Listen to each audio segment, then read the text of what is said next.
kita memuliakan Sekretaris Kodi Provinsi DKI Jakarta sebagai Dr. Ahmad Zaki,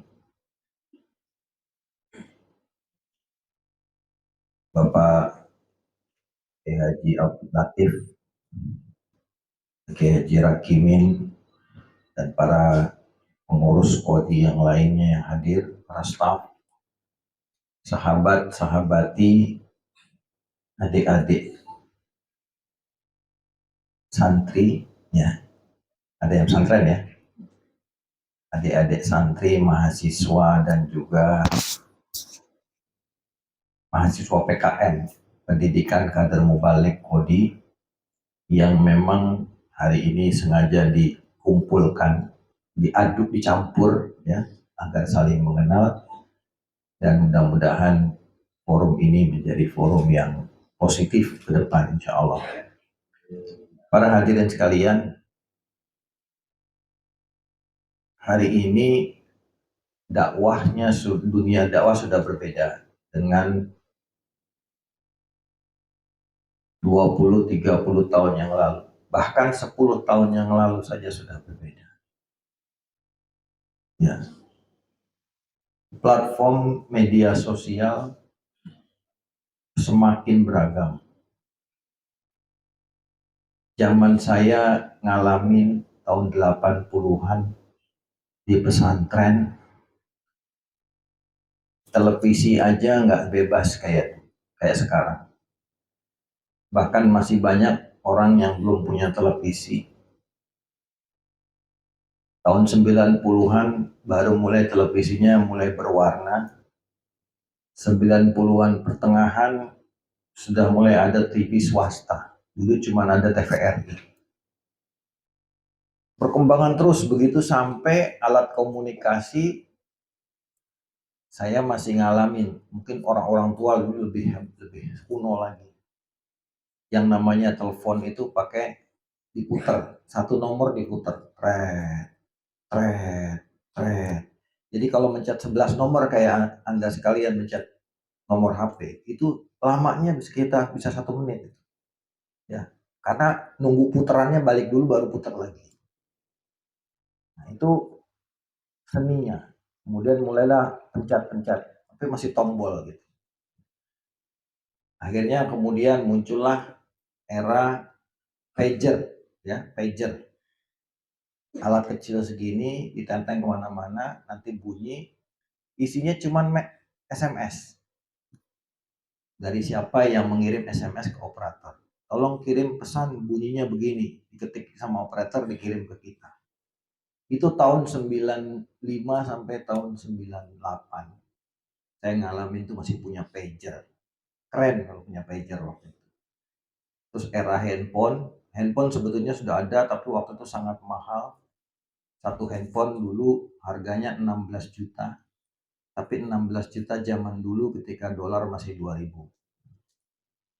Ya, mungkin kalau sekarang harganya ya sekitar hampir 100 juta handphone itu satu. Zaman itu. Kesini makin berkembang terus sampai era BlackBerry tahun 2000-an. Ya, mungkin belum mengalami era BlackBerry ya, kalian sebagian masih bayi. Era BlackBerry ya, tahun 2000-an awal. Sampai kemudian era Android, nah, seperti sampai sekarang. Jadi layar sentuh, full layar sentuh. Jadi ini perkembangannya. Medianya, platformnya juga begitu. Dulu pertama ada namanya YouTube. YouTube itu cuma orang nyari film-film saja awalnya. Kemudian era di mana ada namanya Facebook. Facebook itu dulu masih sangat sederhana. Sangat sederhana. Lalu kemudian muncul era Twitter, ya, Twitter. Habis Twitter, Instagram. Habis Instagram sekarang yang paling terbaru TikTok, ya. Yang paling fenomenal. Kenapa? Karena TikTok ini ya berasal dari negeri Cina, beda dengan pendahulunya dari negeri Barat, Amerika atau dari Eropa. TikTok ini sekaligus media sosial, sekaligus juga untuk bisnis, untuk dagang. Sebetulnya Facebook juga sudah ada, tapi Facebook kurang berkembang, ya. Jadi perkembangannya luar biasa. Nah, tidak terkecuali dakwah pun akhirnya masuk ke ranah ini. Ya, ada yang masuk ke ranahnya YouTube di era tahun 2010-an, ya. Orang-orang mulai ngetop itu di YouTube. Kemudian ya Ustadz Abdul Somad itu ngetopnya di YouTube. Ustadz Adi Hidayat itu ngetopnya di YouTube. Buya Yahya itu ngetopnya di YouTube. Nggak pernah di TV. Tapi dari YouTube justru sekarang televisi yang beradaptasi. Nah, ini semua media dakwah yang dipakai oleh para dai kita yang semakin kesini semakin beragam. Bahkan sekarang ada namanya thread, ya. Thread itu di Twitter itu cerita bersambung dengan foto. Nanti di sela-selanya itu ada iklan-iklan biasanya. Dapat duitnya dari situ. Dan banyak sekali sekarang pilihan-pilihan untuk berkembang. Bahkan sekarang yang terbaru, saya nggak tahu nanti materinya dikasih atau tidak, adalah AI. Ya, AI sudah bisa nyari duit buat kita. Ya. Saya belum paham sepenuhnya, nanti mungkin narasumber bisa cerita atau Anda bisa tanya sama dia. Bagaimana cara AI itu bisa jadi duit? Jadi AI itu dengan satu perintah saja, dia bisa kerjakan apa? Mahasiswa bikin skripsi, itu bisa dengan 10 detik udah jadi skripsinya. 10 detik. Tolong buatkan saya skripsi tentang judulnya apa? Langsung jadi. Gak pakai mikir tuh AI.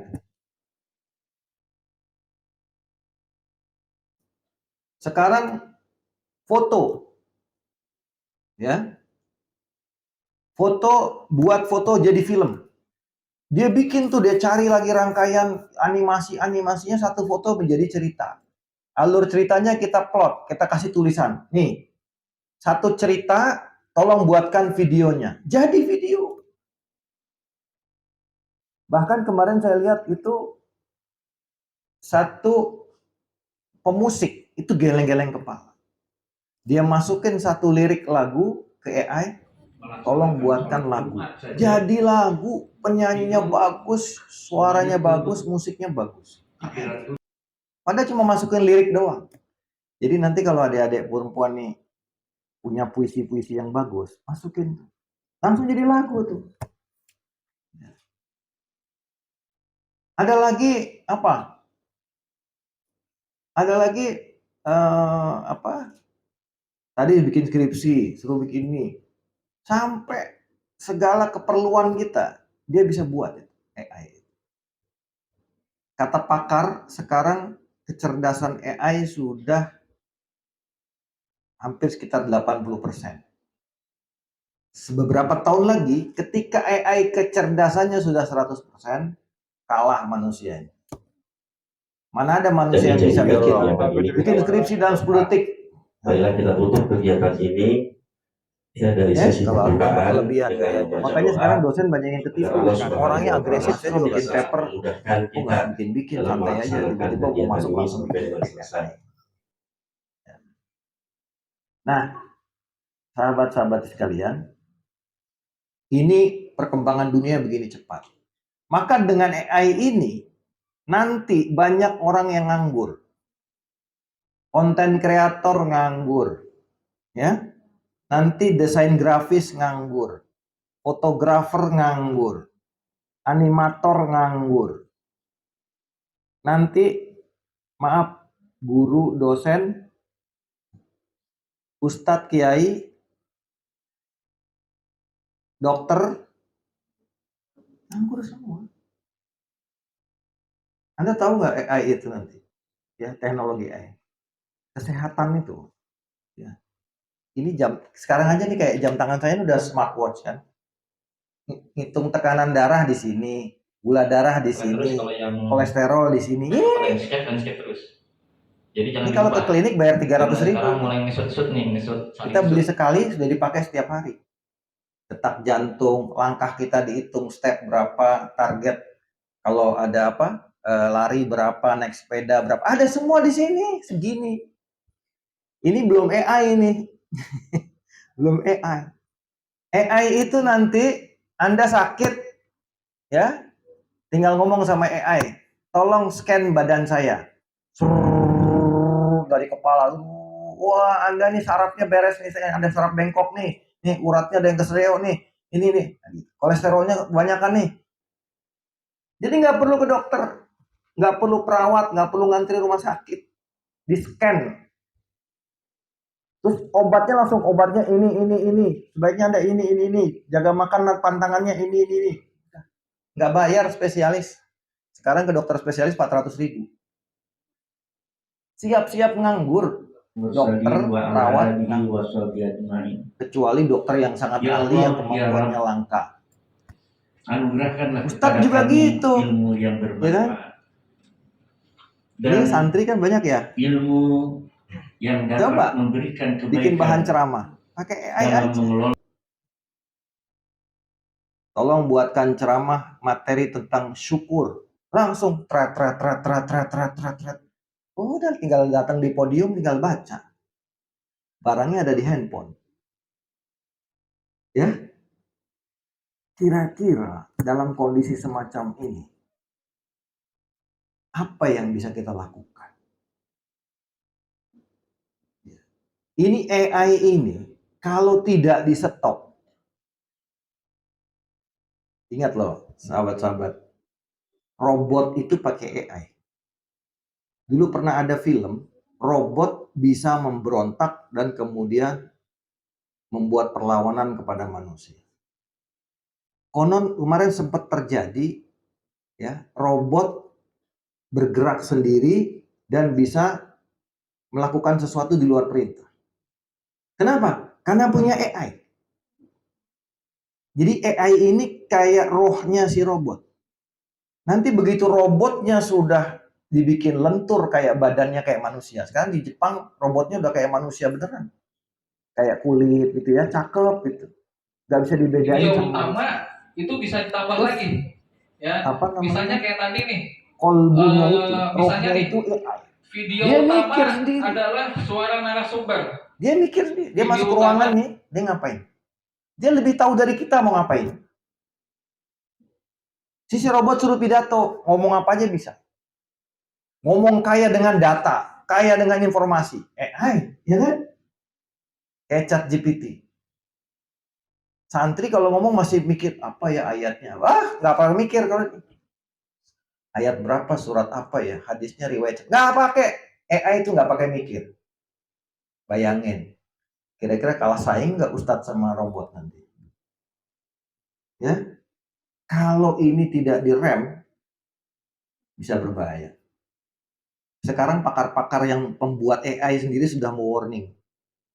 AI bisa menjadi musuh manusia masa depan. Manusia yang bikin, tapi bisa memakan manusia itu sendiri. Ya. Kalau sekarang kita pakai transaksi keuangan, kita pakai namanya paperless, ya, cashless, nggak pakai uang cash, semua sistemnya digital, betul nggak? Generasi Anda ini udah jarang pegang duit, ya kan? Kecuali bayar parkir, bayar angkot masih pegang duit, beli gorengan masih pegang duit. Ya. Tapi kalau udah di Cina sekarang, tukang gerobak, tukang gorengan itu bayarnya pakai kris. Di Cina sekarang parkir pakai kris, pengemis pakai kris. Lo bener, pengemis tuh. Ya, sekarang udah mulai masjid-masjid kotak amal, ya kan? Pakai barcode kan? Udah mulai. Nah, kalau udah kayak gitu, ya, cashless, kita udah jarang lihat duit. Nih, saya ceramah, dapat honor misalnya 1 juta. Ditransfer ya Ustadz, transfer. Uangnya nggak pernah saya pegang. Katanya sih dikirim 1 juta. Saya lihat di rekening uangnya ada, ya kan? Kan uangnya nggak saya pegang. Di saldo ada. Saya ke Indomaret, saya belanja, bener ada kepake. Belanja berapa? 200.000, berkurang 800 sisanya. Pakai lagi 200, berkurang 600 sisanya. Jadi kita transaksi uang, uangnya nggak pernah pegang.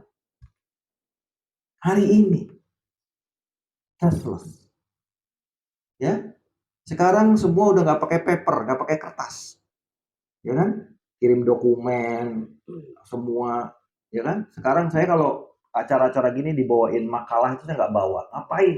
Jalan zaman, numpukin kertas di rumah. Ntar yang ada dilewakin, repot, ya. Untuk nemuin barang. Saya kalau dapat kemarin rapat komisi fatwa, ada berkas-berkas, kan udah diedit, tinggal kirim aja hasilnya. Ngapain bawa kertas gini di rumah nyampah, ya kan?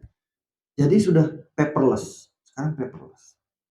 Di tol, coba sekarang, tinggal tap aja kartu kan, tap pintu tol. Nggak pakai bayar, nggak pakai stroke lagi. Jadi sudah paperless, cashless, paperless, apa lagi? Nah, yang bahaya kalau suatu saat nanti humanless, nggak perlu manusia lagi. Akhirnya jadi males. Gitu. Sekarang ini di negara maju sudah ada yang namanya pembantu robot. Bahkan di restoran-restoran di negara maju itu pelayannya itu robot. Ya, sudah ada. Dan robot itu jujur, nggak nguntit. Nggak ada sisa makanan, dia makan, nggak ada robot begitu. Ada uang kembalian dikantongin, nggak ada robot itu begitu. Lebih jujur. Ya, manusia masih begitu. Nah, apa kira-kira bencana kemanusiaan yang akan kita hadapi? Bukan hanya soal ekologis lingkungan, tapi bahkan dengan teknologi sendiri kita dakwah ini para hadirin sekalian. Hari ini orang-orang bisa mengakses dakwah di mana aja. Anda tinggal mau ceramah siapa, klik, ketik nama ustadznya, keluar. Saya mau ngaji sama syekh mana, sebut nama syekhnya, keluar videonya, keluar YouTube-nya, keluar PDF kitabnya, keluar makalah-makalahnya. Makanya di zaman sekarang nggak boleh ada orang bodoh harusnya. Betul nggak?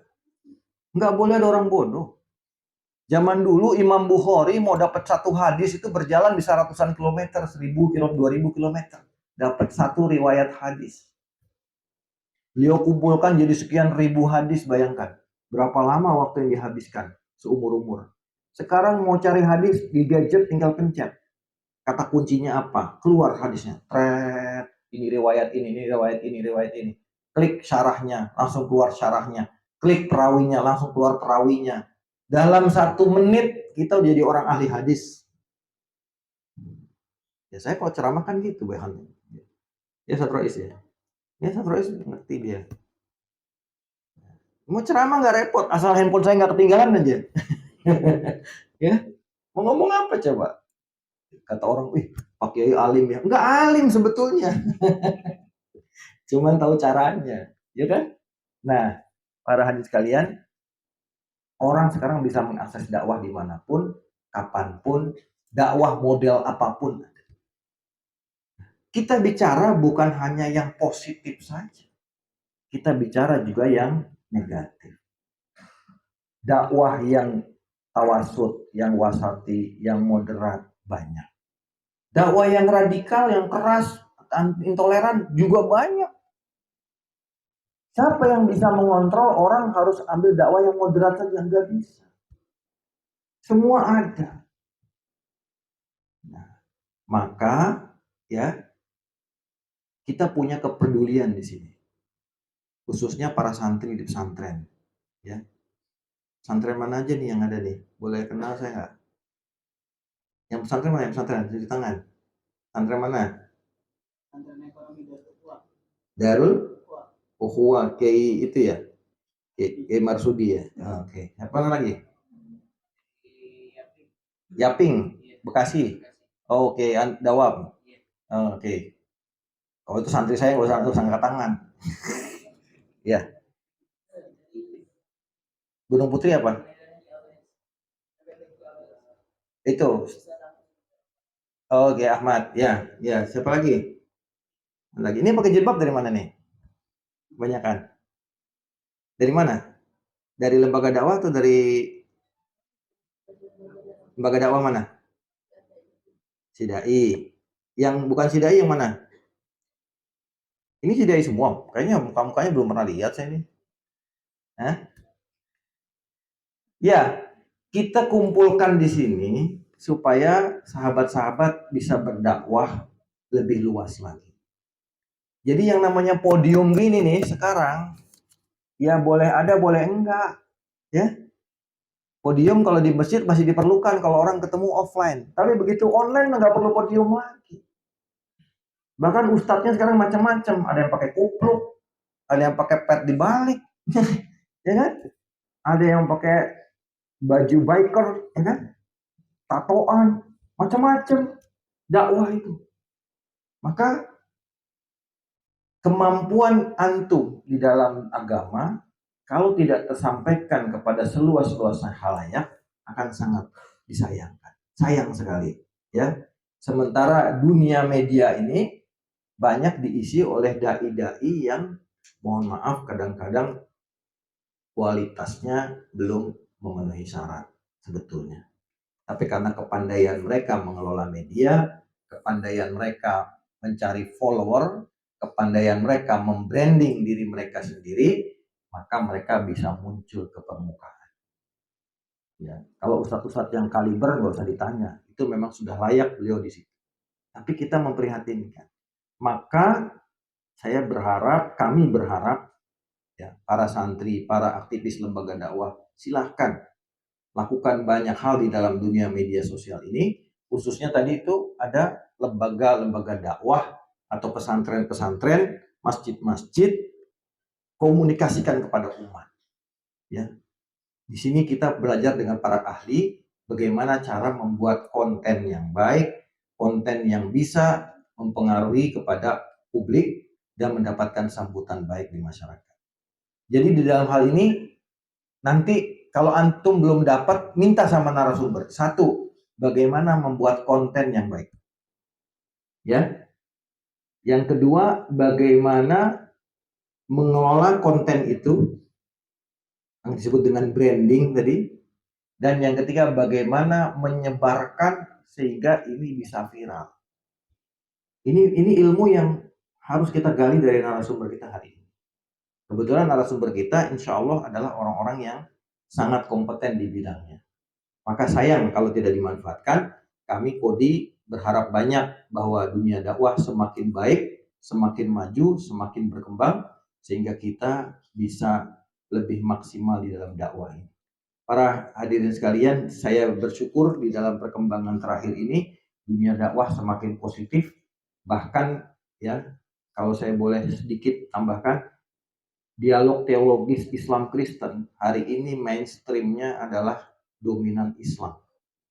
Ya, ketika di era zaman saya dulu kuliah, zaman saya dulu dari tahun 2000-an awal, itu kok lebih banyak orang Kristen yang belajar Islam, Islamologi, daripada orang Islam yang belajar Kristen. Ya, Kristologi. Jarang. Jarang. Tapi sekarang justru dengan banyaknya mu'alaf-mu'alaf yang masuk Islam, yang mereka itu memang sangat kuat di dalam argumentasi-argumentasinya, kita jadi banyak belajar dari mereka. Ya, kebetulan saya di MUI Pusat, di bagian ini, lembaga dakwah khusus.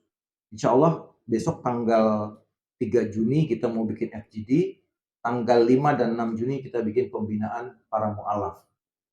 Ya, dari Jabotabek, Jawa Barat, Banten, dan DKI Jakarta.